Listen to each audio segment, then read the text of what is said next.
This is your Classical Break, your daily dose of classical music. I'm Tyler Alderson, and today we'll be listening to Schubert's Introduction and Variations on Trockne Blumen for flute and piano.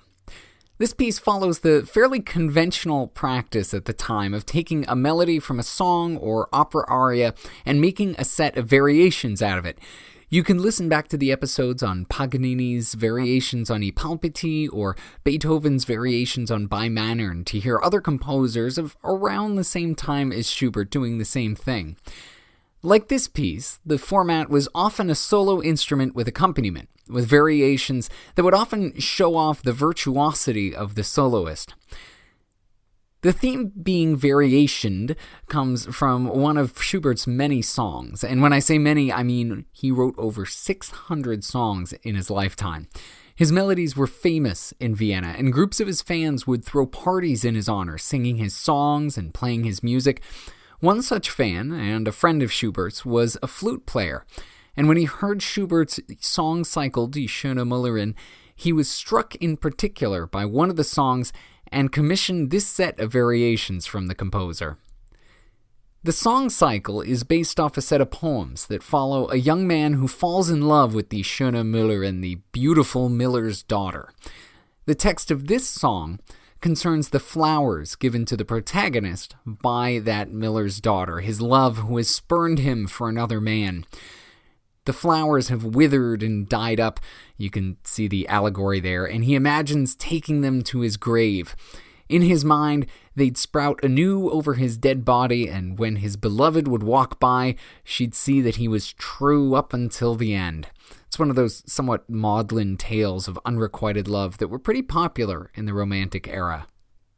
Like many of his pieces, Schubert couldn't find a publisher for this one, and it sat for 25 years. And like many of his pieces, it became popular only in the decades following his death, as people started digging through and pulling out his unpublished works. By the time it was finally published, there was less music being written for the flute by top-flight composers like Schubert, so this piece immediately became popular among those who did play the flute, and it shows up on a lot of recital programs today. Aside from being a prolific composer, Schubert was also an influential one. He was a pianist, not a singer, and you can hear that in the way that he writes the piano parts in his songs. They're not just accompaniment, they're a second equal voice to the singer, and that carries over into this piece. While the flute is more prominent, there's plenty for the piano to do besides just plunking out chords or filling out harmonies. And while the subject matter of the song is fairly depressing, Schubert runs through a wide range of emotions in all of the variations in this piece. In fact, far from the downer ending of the original song and the cycle that it came from, the final variation in this set is uplifting, even triumphant. And this is no walk in the park for either the flute player or the pianist either, with plenty of breakneck passages and technical fireworks throughout. Here's Paula Robeson and Paavali Jumpinen in a recording made at the Isabella Stewart Gardner Museum in Boston with Schubert's Introduction and Variations on Trockne Blumen.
It's funny, as someone who has sung a lot of Schubert's songs, this piece gets a much happier ending than a lot of his songs, and certainly his song cycles do. Thanks to Paula Robeson and Pavali Jumpinen, along with the Isabella Stewart Gardner Museum in Boston, for putting that recording up on the web. You can check out a ton more at the museum's website, gardnermuseum.org. And thank you for listening. If you have the chance, please rate and review this podcast wherever it is that you're getting it. I'm Tyler Alderson, and tomorrow for your classical break, we'll hear a wind quintet by Paul Taffanel. I'll see you then.